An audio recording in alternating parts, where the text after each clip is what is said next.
our case study on syncope. Before entering into the case study, let me explain what is syncope. Syncope is also known as fainting. It is a sudden temporary loss of consciousness. It can happen when you have sudden temporary drop of blood reaching to the brain. There are many types of syncope. The first one is vasovagal syncope. Vasovagal syncope is caused by both neurogenic and cardiogenic causes. The second one is neurogenic syncope. It is caused by neurological disorders. The third one is cardiogenic syncope. It is caused by cardiac disorders. The fourth one is postural syncope. It is caused by sudden postural changes. It can happen when you have a sudden drop of blood supply reaching to the brain, sudden drop of heart rate, and also changes in the amount of blood. Before, let me explain what is the case study on syncope. Arambayathan Nagi will explain the chief complaints. Chief complaints. 37 years old female patient came with a complaint of deep episode of blood division and sweating. In this case study, patient came with the complaints of blood division and sweating all over the body. Lakshmi Priya will explain the medical history. Medical history: no non-chronic illness, no regular medications. Personal history: non-smoker, occasional alcohol use. In this case study, patient is having no comorbidities and also not on regular medications. Shivashankari will explain the general examination and vitals. General examination: no bladder, no cyanosis, no uterus, no clubbing.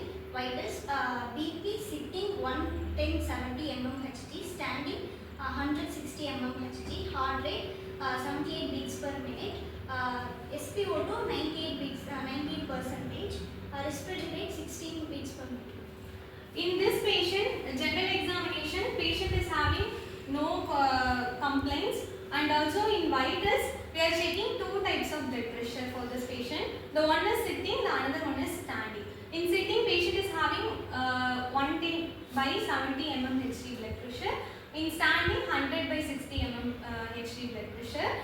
Why we are checking two types of BP for this particular patient is patient can be also have postural syncope.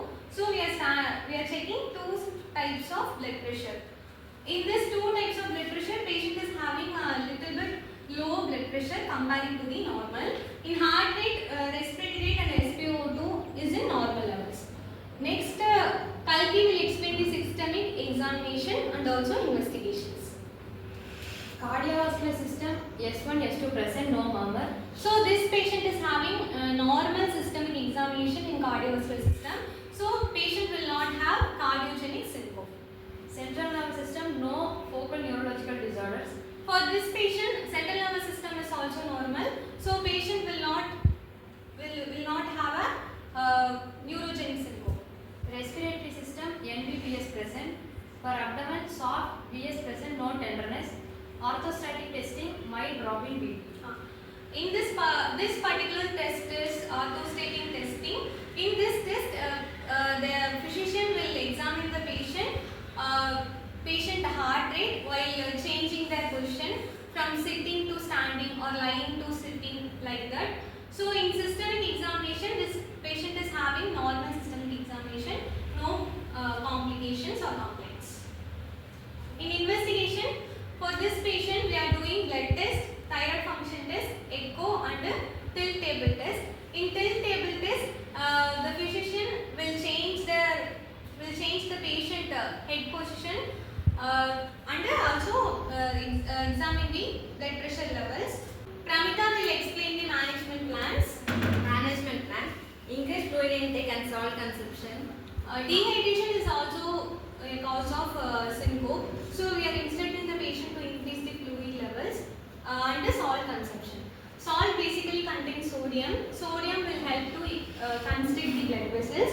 Constricted blood vessels will increase the blood pressure. So it will help to avoid the syncope because patient is having low blood pressure. Next one is Avoid triggers.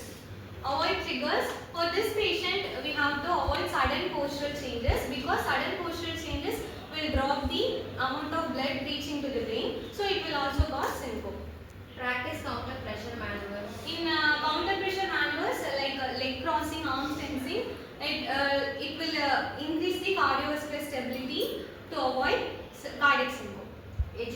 patient. Educate the patient to avoid triggers and increase fluid intake and salt consumption. Reassure that vasovagal syncope is benign in most cases. Patient should come for follow-up and reassure the vasovagal syncope is benign, and we are advising this patient to follow up after 3 months.